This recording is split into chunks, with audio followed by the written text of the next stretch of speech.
নদিয়া ডিস্ট্রিক্টের বসিরহাটের রাজবাড়ির দরজা। নোনতা পিঠে, ধনে পাতা, কাঁচা লঙ্কা দিয়েছে।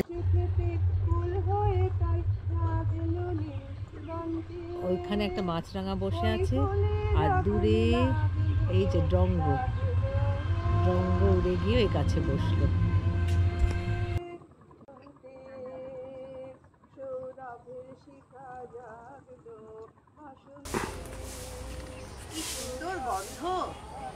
Welcome to my channel Adventures with Anita G for Gold। বলো তো আজকে আমরা কোথায় এসেছি, যেখানে আকশে পিঠে হয়, কিছুটা নোনতা কিছুটা মিঠা, যেখানে বসিরহাটের জমিদার বাড়ির নাট মন্দিরের দরজা এখানে পাওয়া যায়, পেতলের দরজা তার উপর, আর যেখানে ক্ষেত থেকে সবজি উঠিয়ে নিয়ে রান্না করে দেওয়া হচ্ছে।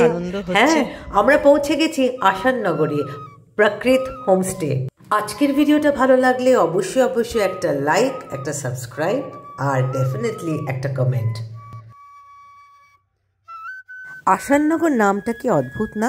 তাই জানতে চাইলাম ওনার লোপামুদ্রার কাছ থেকে। কুষ্টিয়া বা ঢাকা থেকে লোকজন এই দিক দিয়ে এই রাস্তাটা দিয়ে যেতে হচ্ছে নবদ্বীপে শ্রী চৈতন্য দেবের ধামে।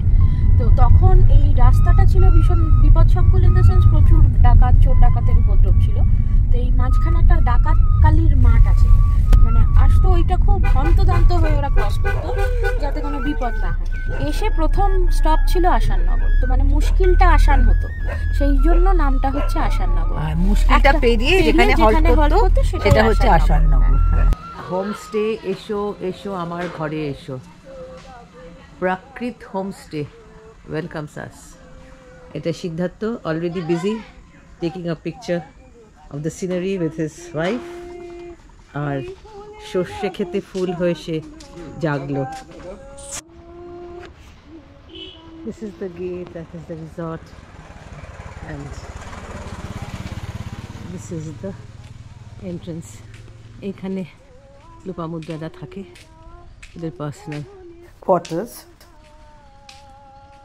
আমরা এরকম সাইডের ঘর একটা পেয়েছি, দোতলাটা পাইনি, খুব ঠান্ডা। ওই একটা ওরিয়েলের আওয়াজ শুনলেন না? সারাক্ষণ পাখির পালারও।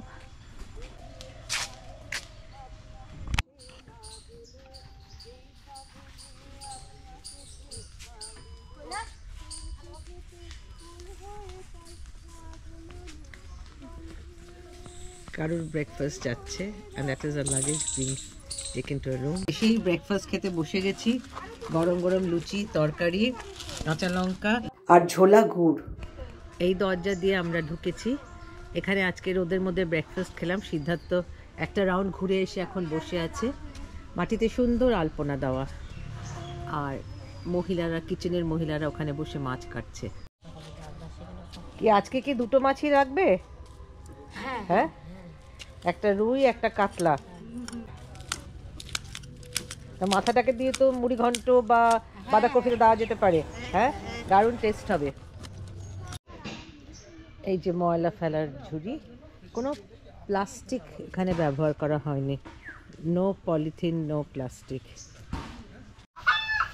ও ডিম পেড়ে এসছে।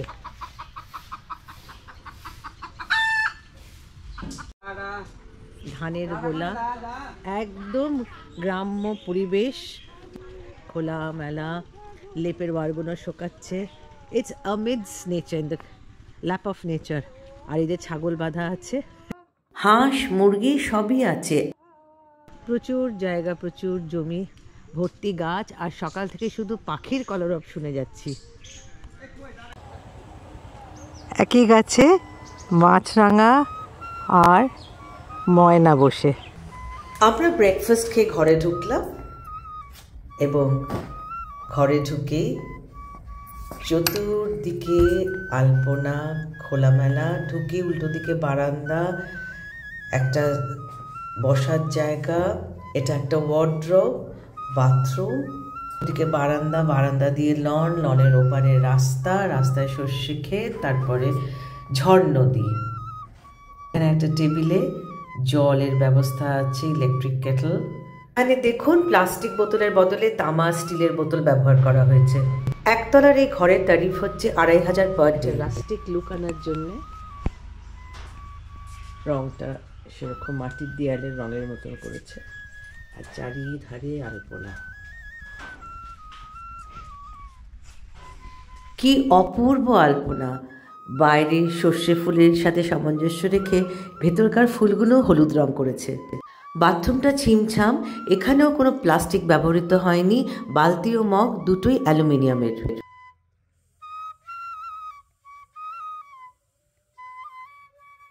এইটা সেই বসিরহাটে জমিদার বাড়ির নাট মন্দিরের দরজা, যেটা ওনার লোপামুদ্রা গোপালনগর থেকে উদ্ধার করেছে, করে পুরোটা রিফারবিশ করেছে। দরজা খুলতে সামনে সিঁড়ি দোতলায় চলে গেছে এবং বাঁ হাতে ড্রয়িং স্পেস। এখানে একটা লাইব্রেরি আছে, জম্পেশ আড্ডা মারা যাবে, ভেরি এরি, অনেক জানলা, অনেক আর্টিফ্যাক্টস আছে। আর ডান দিকে dining space. This is the reception, এখানে ম্যানেজার বসে থাকে। এই হাতিগুলো খুব ভালো লেগেছে, দুধারে দুটো হাতি আছে। সিঁড়ি, দোতলা যাওয়ার সিঁড়ি, দোতলায় দুটো ঘর আছে। দোতলার ঘর দুটোর ট্যারিফ হচ্ছে 3000।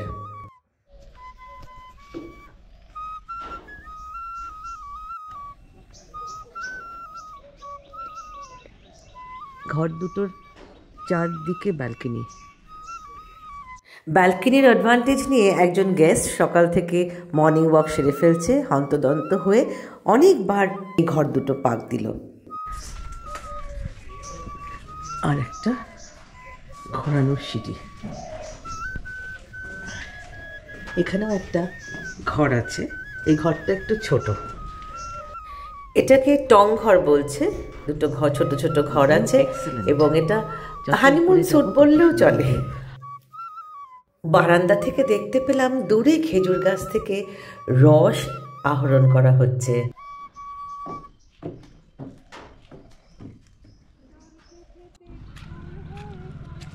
বাইরে থেকে রিসর্টটা খুব শান্ত শিষ্ট অ্যাটমসফিয়ার। গেটের বাইরের দৃশ্য কি সুন্দর ভিউ। আজ সকাল থেকে রোদের কোনো চিহ্ন নেই, কিন্তু এখন আবার সূর্যি মামা উকিঝুঁকি মারছে। দেখতে পেলাম এখানে চাষি ভাইরা সবজি চাষ করছে। এখানে সর্ষে, আর তার পাশের ক্ষেতটায় হচ্ছে ভিন্ডি, ঢ্যাঁড়স, লেডিস ফিঙ্গার চাষ হচ্ছে। আমি এখন আসাননগরের সর্ষের ক্ষেতের মাঝখানে দাঁড়িয়ে। আমার সামনে ঝড় নদী। ঝড় নদী জলঙ্গি নদী আর চূর্ণী নদীকে কানেক্ট করে। ওই পারেতে ছেলে মেয়ে নাইতে নেমেছে, ওই যে সব চান করে কাপড় মেলে দিয়েছে। আজকে শুধু একটা গানই গুনগুন করে মনের মধ্যে হচ্ছে, সেটা হচ্ছে নীল দিগন্ত, বসন্তের গান। এই ফুলের আগুন লাগলো, অপূর্ব জায়গা। এই হলুদের সমারোহ দেখে মন ভরে গেল। আমি একটা ঝিনুক খুঁজে পেলাম এই নদীর তীরে, আর এখানে ভর্তি মৌমাছি।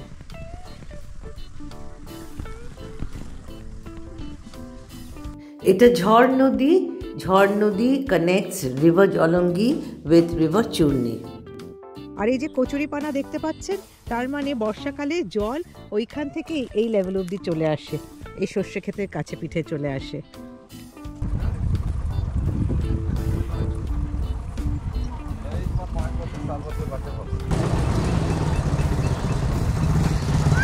মহা আনন্দে চান করছে, পোকামাকড় খাচ্ছে।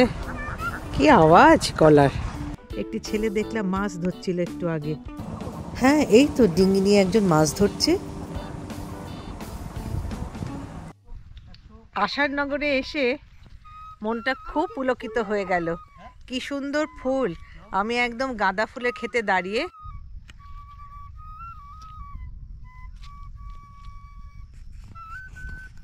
দিগন্ত বিস্তৃত গাঁদা ফুল, এরকম সত্যিই কোনোদিন দেখিনি, কল্পনার বাইরে ছিল। প্রকৃতির কি মহিমা! রঙে রঙে, রঙে গন্ধে হলুদ গাঁদা ফুল গানটার কথা মনে পড়ে গেল। হ্যাঁ দাদা, আপনার নাম কি? গৌতম সরকার। গৌতম সরকার। এটা আপনার জমি? কতদিন ধরে এই চাষ করছেন? আমি 12-13 বছর হলো। আচ্ছা, আর গাঁদা ফুলের চাষ তো এখন শেষ হয়ে যাবে শীতটা চলে গেলে, তারপর কি চাষ করবেন? ফুলের মধ্যে আবার পোশাক লাগাবো। পুঁই শাক লাগাবেন আর পোশাকের পরে আবার অন্য কিছু দেখা যাবে কি করা যায়। আচ্ছা আচ্ছা, এগুলো কি গাজরের শাক খাওয়া যায় যে ছোট ছোট গুলো? রাস্তায় যেতে যেতে এক চাষি ভাইয়ের সাথে দেখা হলো। আর ভেতরে বড় বড় আছে। আচ্ছা, এখানে কি গাজরের চাষ হয়? হ্যাঁ, খুব হয়। আচ্ছা, কোন জায়গাটা হয়? চাঁদপুরের মাঠে। ও, তাই এবার চললাম সবজির ক্ষেতে। দুদিকে সর্ষের ক্ষেত, তার মাঝখান দিয়ে আমরা চলেছি এবং আমরা চলেছি মটরশুঁটির ক্ষেত দেখতে, মটরশুঁটি আর গাজরের ক্ষেত দেখতে। আমার সামনে লোপা। গাঁদা ফুলের পাশে বলতে পারবে এটা কিসের ফুল? ঠিক করে দেখো, এটা তার পাতা। হ্যাঁ, ধনে পাতা। আর এই ফুল থেকে গোটা গোটা ধনে হবে, যেটা আমরা রান্নায় দিলে রান্নার স্বাদ আরও এনহ্যান্স করবে। মটরশুঁটি ক্ষেতের পাশ দিয়ে চললাম আরও অনেক কিছু দেখতে। এখানে একটু শিমও আছে নাকি? ও, সবটাই মটর, বেশ ফ্ল্যাট বিনসের মতন লাগছে। ও, ওগুলো যখন মটর হবে তখন ওগুলো গোল হয়ে আর একটু সরু দেখাবে। আর এগুলো গাজর। এখানে it's a very fertile land, এত নদী আছে তো। হ্যাঁ, ফার্টাইল অ্যালুভিয়াল সয়েল। এটা গাজর, চাচাকে দেখলাম গাজর নিয়ে যাচ্ছে ক্ষেত থেকে।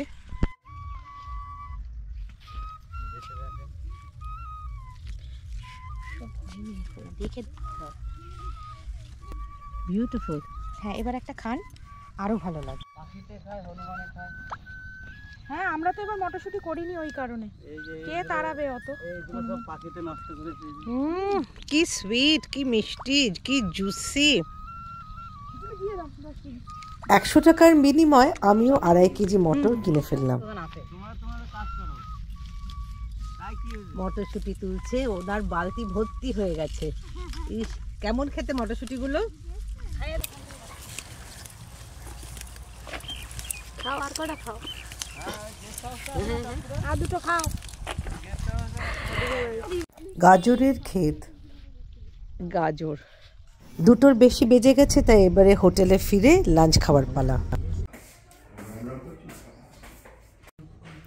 ভাত, বেথুয়া শাক, পাঁচমিশালি তরকারি, আলু পেঁয়াজ কলি ভাজা, ডাল। আপাতত এটা দিয়ে শুরু। এখন অ্যাডিশনাল হলো ছোট মাছ টমেটো দিয়ে করা। এই মাছ ভাজাটা আমি রান্না করে দেখেছিলাম, খুব কম তেলে রান্না, অপূর্ব খেলা। আমি একটু লঙ্কা খেয়ে ফেলেছি। খেতে এত মশগুল ছিলাম যে চিংড়ি মাছটাই ভুলে গেছি দেখাতে।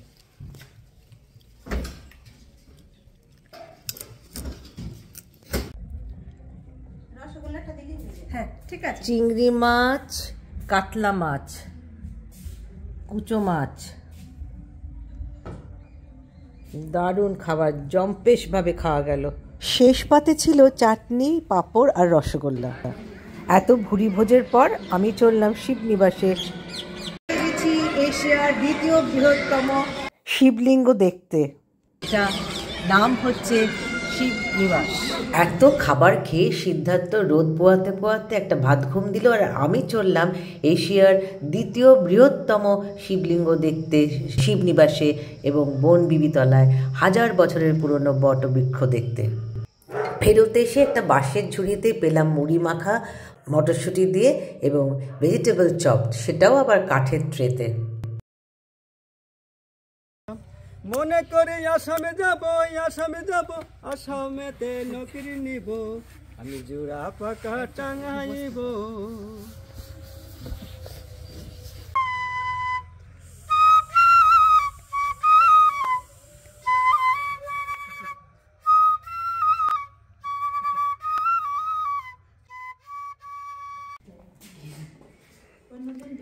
চালের রুটি, ব্রকলি ভাজা, কুমড়ো আলু ভাজা, আলু ফুলকপির তরকারি। আমরা আজকে মাটন অর্ডার করেছি, তার সাথে মালপোয়া আর পাটিসাপটা। এইটা আমাদের চালি রাখার জায়গাটা। এখানেও কোনো প্লাস্টিকের ক্যাসরোল ব্যবহার হয়নি। কানাই কাকার স্ত্রী, ইনি সার্ভিসে আছেন এবং সিদ্ধার্থ পরের দিন ব্রেকফাস্টে কি পাওয়া যাবে সেটাই ব্যবস্থা করে ফেললো। আমরা এমনি রুটি অর্ডার করিনি, চালের রুটি অর্ডার করেছি, এক্সেলেন্ট। অনেক দিন পর চালের রুটি খাচ্ছি, খুব নরম, পাইপিং হট, ধোঁয়া বেরোচ্ছে। সিদ্ধার্থ একটা রুটি নিল। সকালবেলা ঘুম ভাঙলো খেজুরের রস দিয়ে, কি লাইট আর কি মিষ্টি, খুবই ভালো লাগলো। মাসি এটা কি করছো? পিঠে করছি। পিঠে? ও বাবা, কি পিঠে এটা? আজকে পিঠে। আচ্ছা, এটা কি চাল গুঁড়ো দিয়ে হয়? চালের গুঁড়ো দিয়ে। হ্যাঁ, চালের গুঁড়ো দিয়ে হয়। আচ্ছা, মাটির সরাতে মানে এরকমই কিনতে পাওয়া যায়? এরকমই কিনতে পাওয়া আচ্ছা, যায়। একটু একটু তেল দিয়েছো? একদম পল্লী গ্রামের ন্যাচারাল পরিবেশে, মুক্ত আকাশের নিচে। এটা কি গুড় দিয়ে খেতে হয়? হ্যাঁ, গুড় দিয়ে। গুড। রুরাল বেঙ্গলের সুইটস। এটা নোনতা আজকে পিঠে হবে। এটার মধ্যে নুন দেওয়া আছে আর ধনেপাতা, কাঁচা লঙ্কা সংযোজন হবে। এটা ব্যাটারটা এইভাবে মাটির সরায় আর পাটকাঠির আঁচে উনুনে তৈরি হচ্ছে। পিঠে, নোনতা, মিষ্টি, অমলেট, টোস্ট উইথ গুড়। পিঠেটা গুড় দিয়ে খেতে হবে। Siddharth busy eating his breakfast, enjoying his breakfast rather. কি এটা? কি এটা? এটা দই, ধনেপাতা, কাঁচা লঙ্কা। আচ্ছা, সর্ট অফ ডিপ। এইটা ডাল নোনতা পিঠে, এক্সেলেন্ট। রুটি আর ছোলা গুড়। সিদ্ধার্থর খুব প্রিয় খাবার, দারুণ লোভনীয় না? কেমন খেতে পিঠেটা? দারুণ দারুণ। এই প্লেনটা খেলাম গুড় দিয়ে, দারুণ টেস্ট। ব্রেকফাস্টের পার্ট ছেড়ে আমরা রওনা দিলাম আদি সত্যগ্রামের দিকে। সেখানে সিদ্ধার্থদের ব্যাচ পিকনিক ছিল। আর এবার জানানোর পালা আপনি কি করে এখানে পৌঁছাবেন। কলকাতা থেকে 135 কিলোমিটার দূরত্বে। আর ট্রেনে করে গেলে তোমরা কৃষ্ণনগর লোকাল নিতে পারো বা এনি এক্সপ্রেস ট্রেন, 2.5 ঘন্টার পথ। আর অনেকে আবার গেদে লোকালও নিতে পারে, কিন্তু গেদে লোকাল নিলে পরে নামতে হবে মাঝদিয়া স্টেশনে। বন্ধুরা, এতক্ষণ যখন সঙ্গে আছো তার মানে ভিডিওটা ভালো লেগেছে। তাহলে একটা লাইক অবশ্যই, আর ভালো লাগলে একটা নিশ্চয়ই সাবস্ক্রাইব করবে যারা এখনও সাবস্ক্রাইব করোনি।